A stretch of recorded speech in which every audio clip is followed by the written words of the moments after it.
وہ اعظم خان سے جو ہے وہ اس نے حلف لے لیا نگراں وزیر اعلیٰ کی، اور آج سے جو ہے وہ اعظم خان نگراں وزیر اعلیٰ ہوا ہے آج سے کے پی کے۔ دوسری جانب جو ہے بلاول بھٹو صاحب نے ایک زبردست سٹیٹمنٹ دیا ہوا ہے، اس سٹیٹمنٹ سے جو ہے پی ڈی ایم میں جو ہے وہ ہلبلا مچ چکی ہے،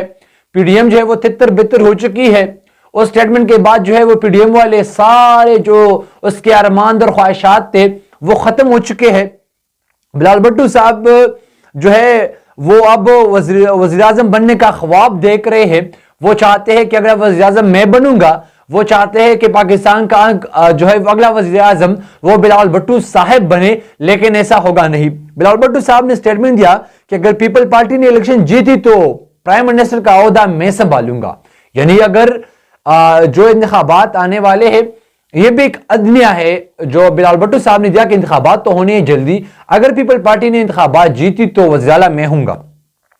اس پر جو ہے وہ پی ڈی ایم کو جو ہے وہ بڑا دھچکا لگا ہوا ہے، اور اس نے جو ہے وہ سب سے زیادہ ظلم پی ملن والوں سے کیا۔ پی ملن والوں سے اس لیے کیا کہ پی ملن والے جو ہے وہ اس نے ایک بھی فیصلہ صحیح نہیں کیا۔ جب سخت وقت تھا، جب سخت فیصلے کرنے کا وقت تھا، تو تب جو ہے وہ اس نے پی ملن کو حکومت حوالے کر دیا، شہباز شریف کو جو ہے وہ پلنٹ پر لایا اور شہباز شریف کو وزیر اعظم بنایا تاکہ یہ سخت فیصلے کر پائے اور وہ اگلے الیکشن میں جیت نہ پائے۔ جتنی بھی پرانی دشمنی تھی وہ بلاول بھٹو صاحب اور زرداری صاحب نے جو نکال لی اس حکومت نے پاکستان مسلم لیگ نون سے، جتنی بھی ذلیل کی ہوئی تھی پاکستان مسلم لیگ نے پیپل پارٹی کو، جتنی بھی ذلت دی ہوئی تھی پہلے، تو آج جو ہے وہ اس حکومت میں جو ہے وہ سب جو ہے وہ پاکستان پیپل پارٹی نے جو ہے وہ پوری کر دی۔ اب تیسرے جو سب سے اہم بات ہے وہ یہ ہے کہ میئر کراچی کے لیے وہ تمام سیاسی پارٹیوں کے رابطے جاری ہے، اور میئر کراچی کا تاج جو ہے وہ ایک ہی شخص سر کے اوپر جو ہے وہ سجے گا۔ ایک طرف جو ہے جماعت اسلامی ہے تو دوسری طرف جو ہے وہ پاکستان پیپل پارٹی ہے، دونوں جو ہے وہ رابطے کر رہے ہیں جو اور پارٹیاں ہیں اس سے۔ اب پاکستان تحریک انصاف کے وفد اور اس کے ساتھ ساتھ جو ہے وہ جماعت اسلامی کی وفد جو ہے وہ آج ملی ہوئی ہے، اس کی ملاقات ہوئی ہے۔ ملاقات کے بعد جو ہے وہ حافظ نعیم صاحب نے جو ہے وہ میڈیا سے گفتگو کرتے ہوئے کہا کہ بلدیاتی نتائج تبدیل کی گئی ہے، یعنی جو نتائج آئی ہے وہ صحیح نہیں ہے۔ پیپل پارٹی نے جو ہے وہ کراچی کے اندر اور پوری سندھ کے اندر دھاندلی کی ہوئی ہے، جتنی بھی زیادہ سیٹیں وہ لے چکی ہے وہ اتنا اصلی نہیں ہے، زیادہ سیٹیں جو جماعت اسلامی جیت چکی ہے، لیکن اس نے جو ہے وہ نتائج تبدیل کی ہوئی ہے۔ میئر بنانے کے لیے پیپل پارٹی نمبر 1 نہیں ہے، ہم میئر شپ پر جو ہے وہ کوئی سمجھوتا نہیں کریں گے، یعنی پیپل پارٹی جو نمبر 1 نہیں ہے، ہم سمجھوتا نہیں کریں گے، میئر جو ہے وہ ہمارا ہی ہوگا، جو بھی ہوگا کراچی سے، لیکن میئر جو ہے وہ ہمارا ہی آئے گا۔ یعنی نعیم صاحب جو ہے وہ یہ بتاتے ہیں کہ میئر جو ہے وہ میں ہوں گا، اور یہ ہونا بھی چاہیے کیونکہ جماعت اسلامی نے جو ہے وہ اتنے سٹرگل کی کراچی کے اندر، جس کا میئر آنا انتہائی ضروری ہے۔